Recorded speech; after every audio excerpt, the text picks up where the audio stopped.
welcome to another episode of my podcast. My name is Cheryl, and this is Cappuccino Crafts, my little channel on YouTube and my corner of the general interwebs where I like to talk about knitting and sometimes crochet and books and TV and movies and other life and general chatty things that I want to share with you. Thank you so much for choosing to watch this video and spend a little bit of your time with me. I really hope that you enjoy it. Please settle in, get yourself a delicious beverage, get your yarn, your hook, your needles, your embroidery, your spinning, whatever it is, and let's have a lovely visit. So today is Monday, the 1st of February. So we are officially in the second month of the new year. Yay! And I don't know why. I like the beginning of a new month. But yeah, so things are going all right. And before we get into the crafting, I have a little bit of story time. A short one. Yeah, I had a little mishap with my teapot. I had a cute little teapot that was just the right size and a nice little spout, and it looked really cute when I was pouring.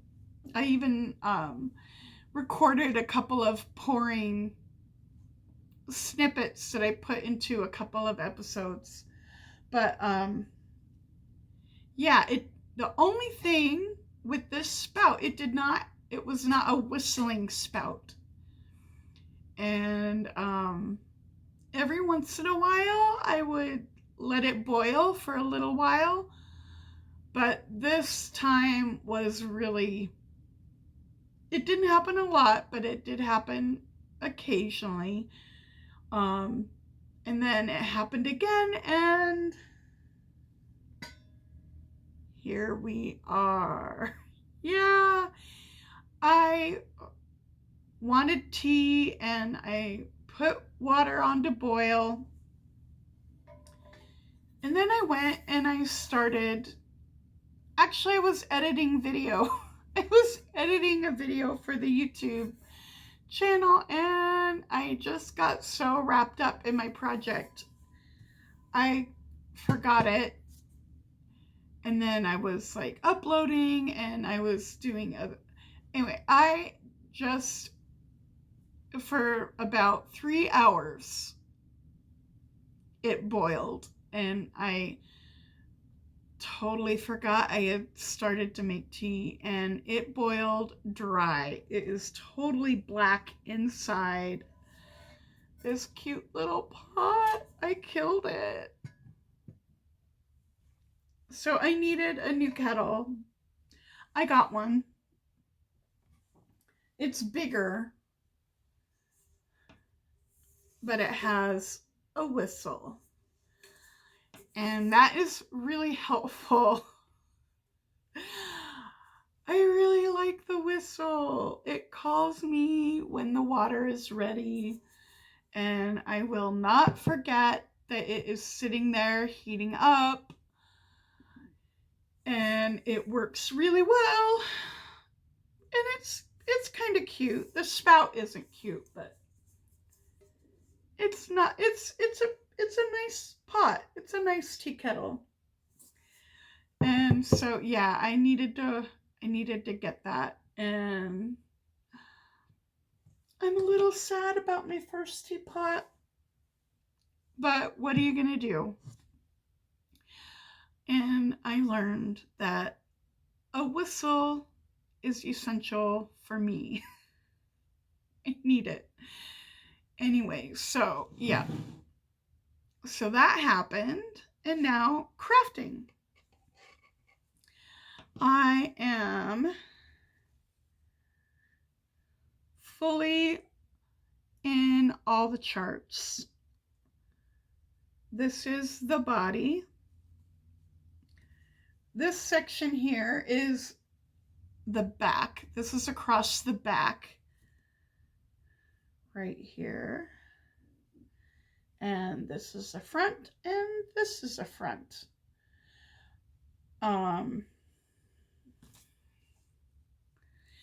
This is definitely, this is the Fidelia pattern by Amy Christoffers. This is definitely not a pattern for somebody who does not do charts. I know charts are a big bone of contention among knitters and crocheters. It just depends on how you process information, and charts work for some people and not for others. I do happen to be somebody that really likes charts because my brain processes visually, and so charts are just efficient for me, and I process them like much simpler for me than stitch by stitch written instructions. I get lost in those written instructions, especially when, if it's something like knit until the end of the row, or like knit until the last 5 stitches, and then knit 1, purl 1, or whatever for the rest of that in written instructions I can follow really well. But if it's like actually pretty intricate stitch pattern, I need to see the chart to understand it. Yeah, but this pattern does not have written instructions for those stitch patterns, and some designers do both because they know people like it different ways, and charts aren't accessible for everyone. But this particular pattern does not provide written instructions as an alternative. It's only charts for those stitch pattern parts, and there are written instructions that tell you when to do what chart and like how to put things together, but not stitch by stitch written instructions. And there are about 5 or 6 charts. And so the setup row, like starting all the charts and setting each chart up and making sure I was doing the right chart, because it was the setup row, so nothing is in place yet. So you need to start things in the right spot, and you can't really see to check where you are. That took a while. It did. For one, there are a whole lot of stitches around this body because I am not a small person. I am doing one of the largest sizes, and it's a lot of stitches and then a lot of charts. So you're like, okay, which chart's next? And I would double check, okay, it did say that chart, because I didn't want to like set up the wrong chart in the wrong place, because then you're just setting yourself up for a heartbreak. You really are. So that took a while. It was a project. It took me pretty much a couple hours of an evening. And I just had some YouTube in the background to keep me company, and I did my thing, and I was, like nose in the instructions, nose in the charts. So now I have worked a bit of each chart, and I can see which chart is which and where I am on the chart. So it's much easier now. But I did still make a mistake because I was really focused on getting the cables in the right spots. And I forgot to do this bobble all across the entire body. And there's 4 in this, 1,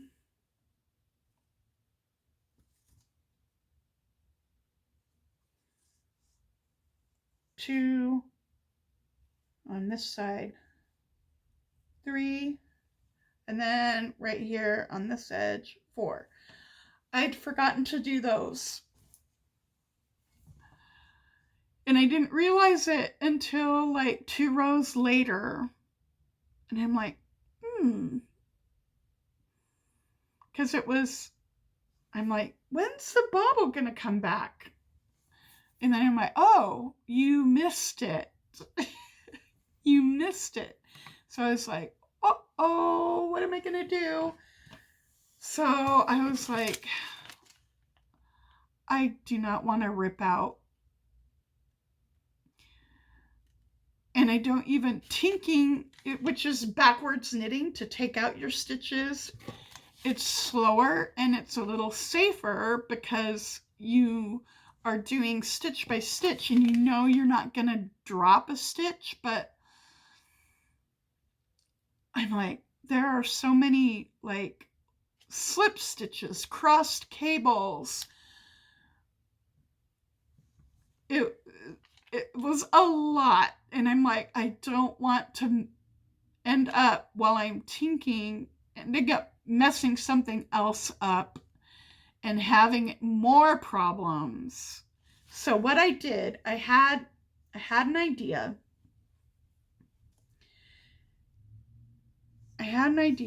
And you can see here, oh, I've got little on the back. This is the wrong side. You can see these little scraggly ends where I just snipped a piece of yarn and I dropped down just 2 rows at that point. I dropped down just a couple stitches and I used the little piece of yarn to make the bobble. And then I went back to using the other yarn. So that worked fine. Trying to do it the first time, it took me 3 tries. It was a little frustrating the first one. I messed it up 2 times. I dropped a stitch next to the bobble accidentally, and then I had to fix that. But the 3rd time I tried, it was a success. And so then I got the hang of the fix and I was able to work across the row, and each time I got to a spot with a missing bobble, I dropped a couple stitches and used my piece of yarn to make the bobble and move on. So that was okay. It ended up all right. But yeah, those things happen. Sometimes you have to use plan B, and then sometimes you have to put something aside for a little while and think about it. Or just you're too frustrated. You're like, I can't even deal. I'm too mad. And you put it in timeout. and you're like, go to your corner. I'll deal with you when I'm ready. Yeah, but it happens. It happens to everyone. And this one had a pretty good ending. It wasn't too bad. And my socks, I have 2 finished heels. And I am well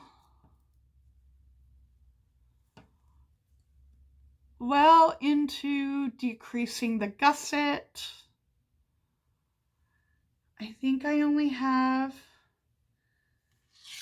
6 or 8 stitches left on each sock to decrease to get back to the correct stitch count. So these socks, lovely. When you have like a challenging project like this, it's always so nice to also have something so simple and relaxing to just go round and round. No charts, no, you just go and go. So it's good to have a mix of like really easy and calm projects and more challenging and stimulating projects.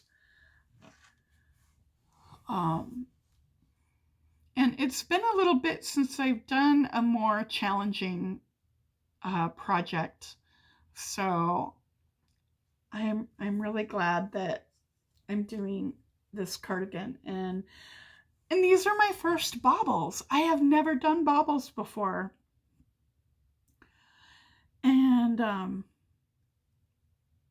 I didn't know if they were going to be annoying or if they were going to be, fun and cute. I mean, I like them in the photo, but I didn't know if I would think they were so cute when I saw them. And I kind of like them. They are not too fussy. I was afraid they were going to be really fussy and kind of fiddly, and I was going to be like, oh, not really. Not really. They're kind of fun. And yeah, I think they're cute. So that is the crafting. And reading. Reading has been good too. I finished The Strange Case of the Alchemist's Daughter by Theodora Goss, and I really enjoyed it. I really enjoyed it. Now, the writing style,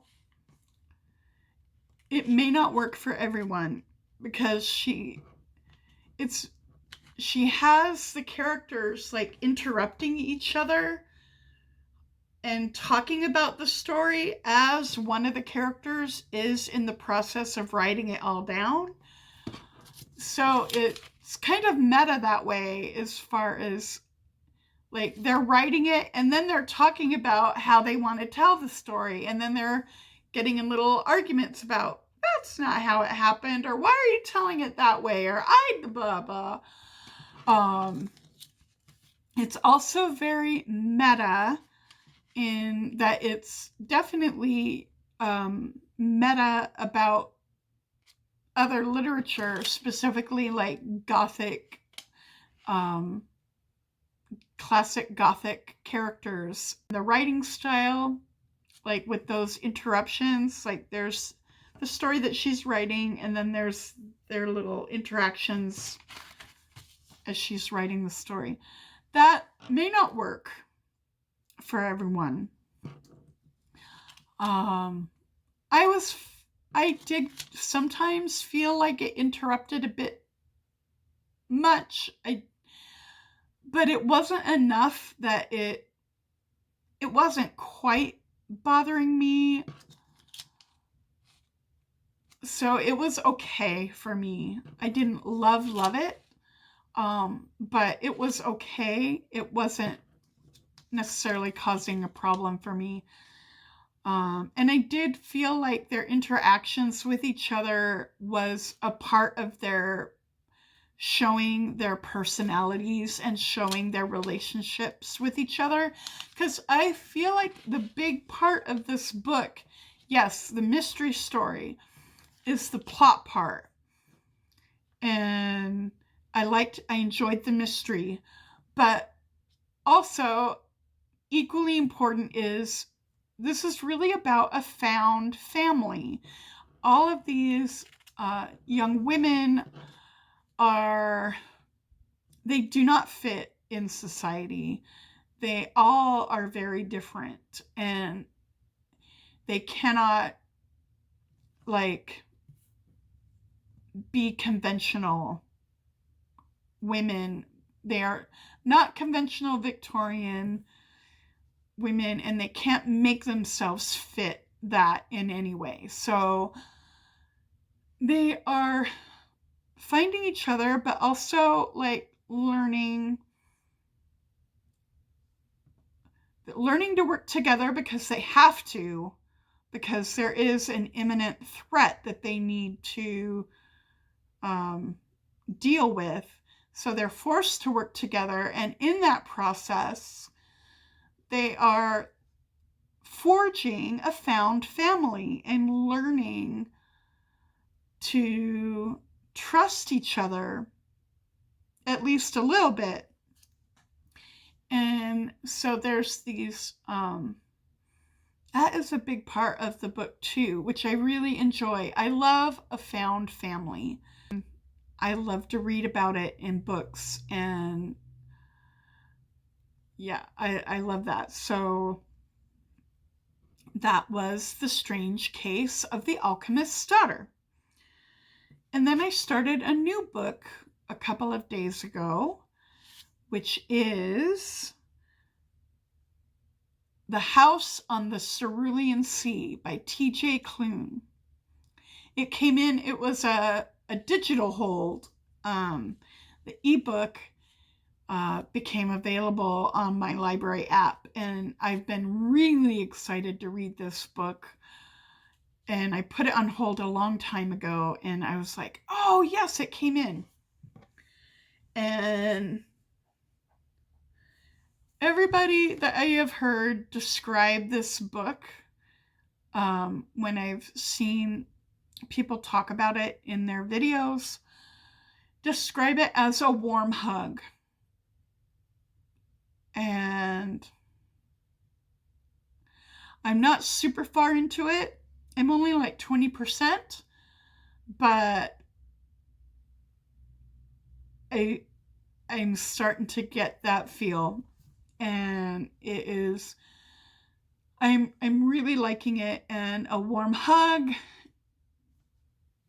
is what I wanted, and what I'm like, yes, give me a warm hug and a sweet story and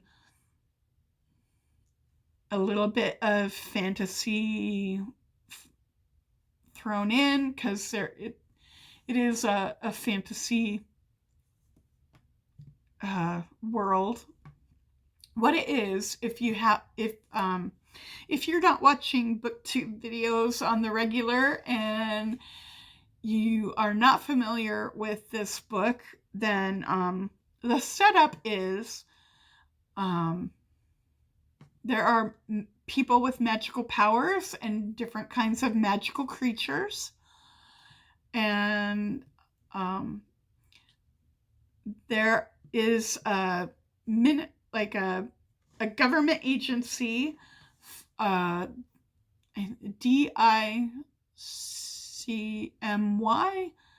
the Department something for the Care of Magical Youth. And so one of the main characters is a caseworker who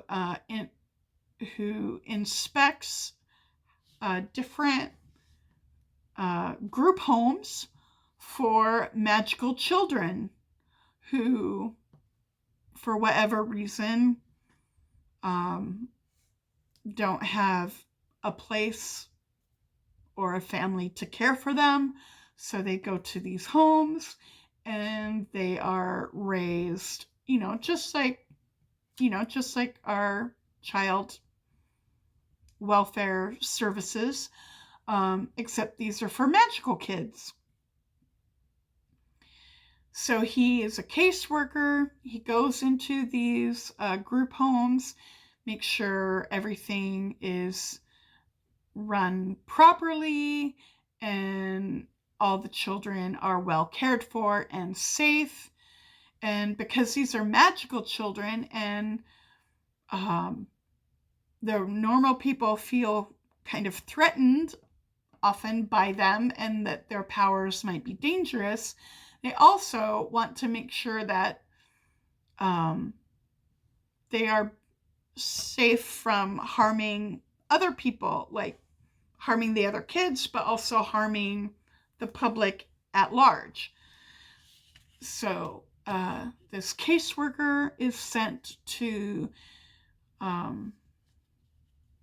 inspect and write reports on a home with the most top secret, most this is classified level 4, the most possibly dangerous and powerful children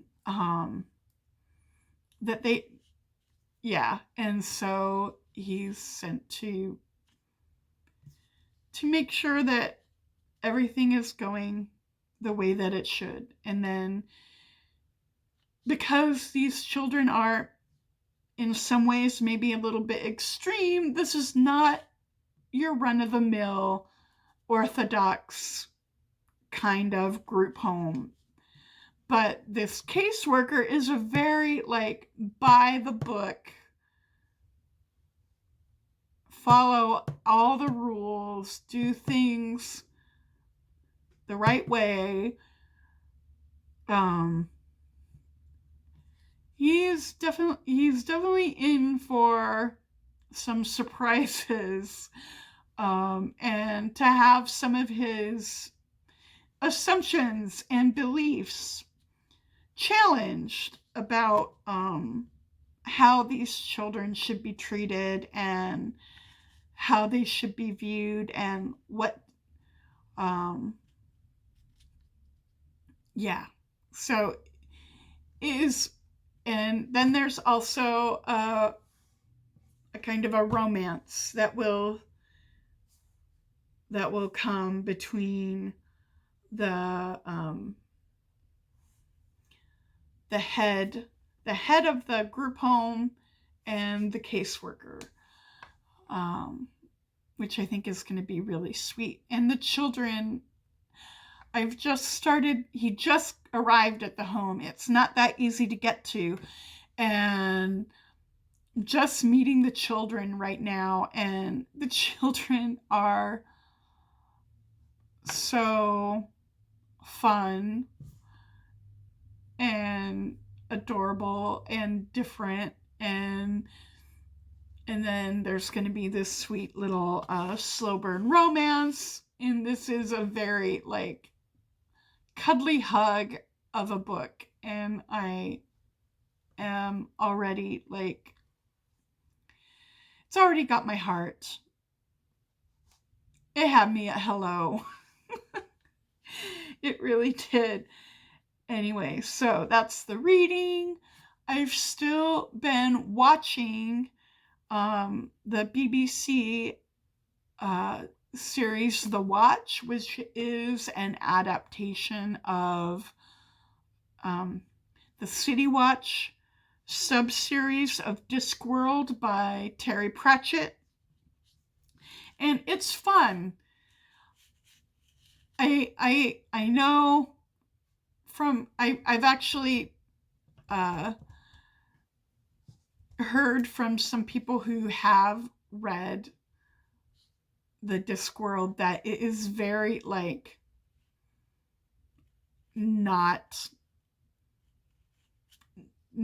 like book accurate, but it's still fun for me. And they're like, yeah, it's separate from the books. I mean, it takes things from the books, but definitely they've made it a different thing. And so it's, but I am also still very excited to sometime this year read Guards, which is the first book of the City Watch series in Discworld. So I hope that you are finding things to enjoy and that you are really enjoying all of your crafting and creative projects. Oh, and I am sorry, I didn't mention, the scarf that I'm wearing is my Japanese garden shawl, but really it's kind of sized more like a scarf. So I think of it as a scarf, and that's kind of how I wear it, but I love it, and I'm so happy I'm wearing it today. And so yeah, the Japanese garden shawl by Yana Huck is the designer, and I highly recommend the pattern. It was a joy to knit. It was a really fun knit. I loved the whole process. Yeah, so take care. I hope that you and your family and all your loved ones are well and safe, and talk to you later. Bye-bye.